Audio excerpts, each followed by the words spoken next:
ধন্য হলো এ ভূমি যে। তুমি দেব তুমি দাতা, বিপদে তুমি ত্রাতা, ভাগ্য বিধাতা তুমি যে।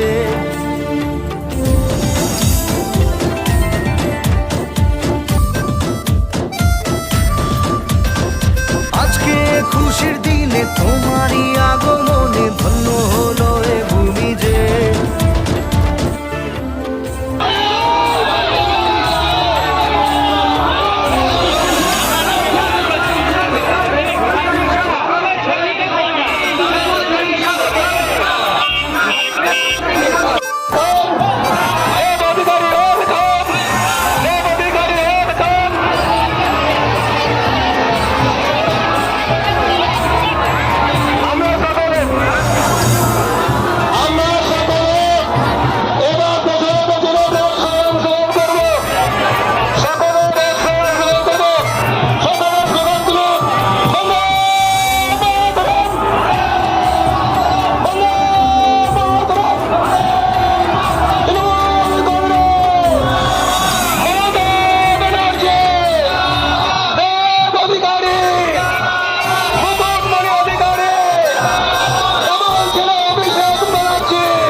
আজকে খুশির দিনে তোমারই আগমনে ধন্য হলো এ ভূমি যে।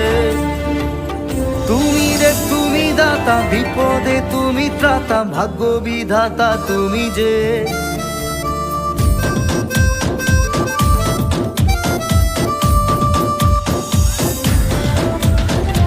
আজকে খুশির দিনে তোমারই আগমনে ধন্য হলো এ ভূমি যে।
মনে হয় যে না, দেশটা আরো শিক্ষিত হবে, মুকুটমণি এরকমই একজন প্রার্থী যেখানে আমার মনে হয় সে কথা বলতে বলতে এলাম কে সত্যি ভীষণ ভাবনা চিন্তা খুব অন্যতম ভালো এবং ইয়াং ভাইব্রেন্ট শিক্ষিত এবং কোথাও যেন মনে হয় আপনাদের পাশে থাকবে এবং আপনাদেরকে নিয়ে এগোবে এবং আপনাদের জন্য সামনে 5 বছর কাজ করবে। তো আমি আপনাদের এলাকায় এলাম, আপনাদের পাড়ায় এলাম, আপনাদের কাছে এলাম, ওর জন্য আশীর্বাদ চাইতে আপনারা সঙ্গে আছেন তো? ওকে এই সিটটা থেকে বিপুল ভোটে জয়যুক্ত করতে হবে, করাবেন তো? আশীর্বাদ করবেন আমাদের ভাইটি যেন বড় হয় এবং বিপুল ভোটে এখান থেকে জিততে পারে। ভালো থাকবেন। দেখতে পাচ্ছেন মেঘলা হয়ে গেছে, আমাকে আবার হেলিকপ্টার দিয়ে ফেরত যেতে হবে, কালকে সকাল থেকে আবার প্রচার আছে। ভালো থাকবেন। ভীষণ ভালো লাগলো এতগুলো মানুষ, মানে কি বলবো, হয়তো সবারই সঙ্গে হাত মেলানোর সুযোগ পাইনি, হয়তো সবারই সাথে সেলফি তোলার সুযোগ পাইনি, বাট অনেকগুলো ভালোবাসা, অনেকগুলো আশীর্বাদ দিয়ে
যে রূপটা দিয়ে আসবে সেই রূপটা দিয়ে